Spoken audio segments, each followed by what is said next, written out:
नमस्कार दोस्तों, दरभंगा रॉक्स में आपका स्वागत है। हरदीप सिंह पुरी गए और ज्योतिरादित्य सिंधिया आ गए। जी हाँ दोस्तों, देश के नए सिविल एविएशन मंत्री के रूप में शपथ ले ली है ज्योतिरादित्य सिंधिया में। सवाल यही है कि दरभंगा एयरपोर्ट का अब क्या होगा, क्योंकि दरभंगा एयरपोर्ट ने जो परफॉर्मेंस सेट किया है, क्या उसे ज्योतिरादित्य सिंधिया आगे ले जाएंगे। और अहम सवाल इसलिए भी बन रहा है क्योंकि दरभंगा एयरपोर्ट जो है उसने नए नए कीर्तिमान स्थापित किया, और हरदीप सिंह पुरी ने जिस हिसाब से दरभंगा एयरपोर्ट को विकसित किया, आगे ले गए, क्या उसे वो आगे ले जाएंगे। और दरभंगा एयरपोर्ट का परफॉर्मेंस की बात करें तो 7 तारीख का रिकॉर्ड देख लीजिए। 18 फ्लाइट टोटल ऑपरेट हुई, जिसमें 2310 सर्वाधिक यात्री जो है ट्रैवल किया। उसमें सबसे ज़्यादा आगमन 1560। ये संख्या इसलिए बढ़ रही है क्योंकि इंडिगो आ चुकी है। तो ऐसे में बड़ा सवाल यही है कि क्या ज्योतिरादित्य सिंधिया हरदीप सिंह पुरी के बचे हुए काम को आगे ले जाएंगे। और ज्योतिरादित्य सिंधिया ने जब शपथ लिया तो उन्होंने थैंक्स किया कि I thank prime minister Narendra Modi, JP Nadda ji, party leadership for interesting me with the responsibility to serve as a civil aviation minister, looking forward to working under the guidance and vision of PM to build Atmanirbhar Bharat.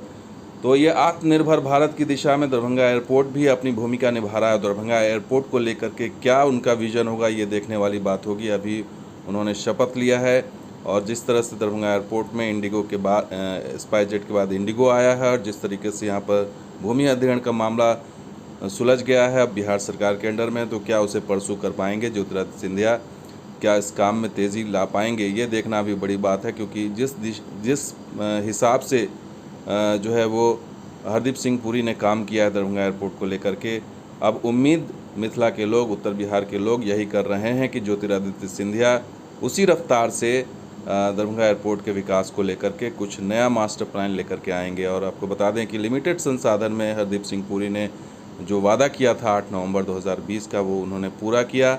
और SpiceJet, Indigo, तमाम कंपनियां आई, भूमि अधिग्रहण का मामला भी सुलझा।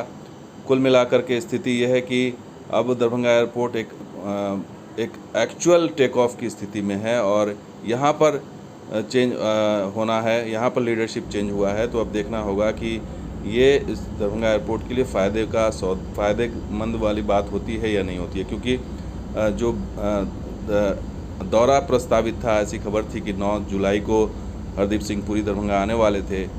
हालांकि उनका जून में ही प्रस्तावित था, लेकिन खबर थी कि 9 जुलाई को आते, या फिर जुलाई के महीने में ही उनके आने का प्रस्तावित था। ऐसे में और वो नज़र भी बनाए हुए थे पूरा दरभंगा एयरपोर्ट के हर एक चीज़ पे, वो खुद उसकी मॉनिटरिंग कर रहे थे, अपने अधिकारियों से करवा रहे थे।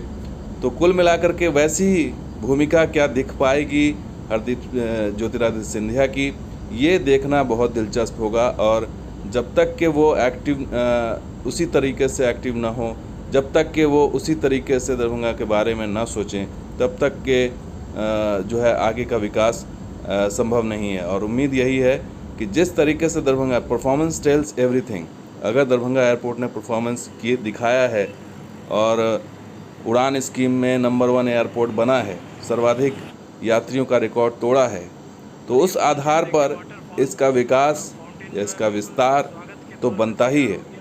तो देखना होगा कि आने वाले दिनों में सिंधिया बिहार को लेकर के, उत्तर बिहार को लेकर के उनकी रणनीति क्या रहती है। तो दोस्तों, वीडियो कैसा लगा जरूर लाइक कीजिए, शेयर कीजिए, कमेंट कीजिए, सब्सक्राइब कीजिए। कुछ और वीडियो के साथ हाजिर हूँ, आप देखते हैं दरभंगा रॉक्स। शुक्रिया, धन्यवाद, जय हिंद।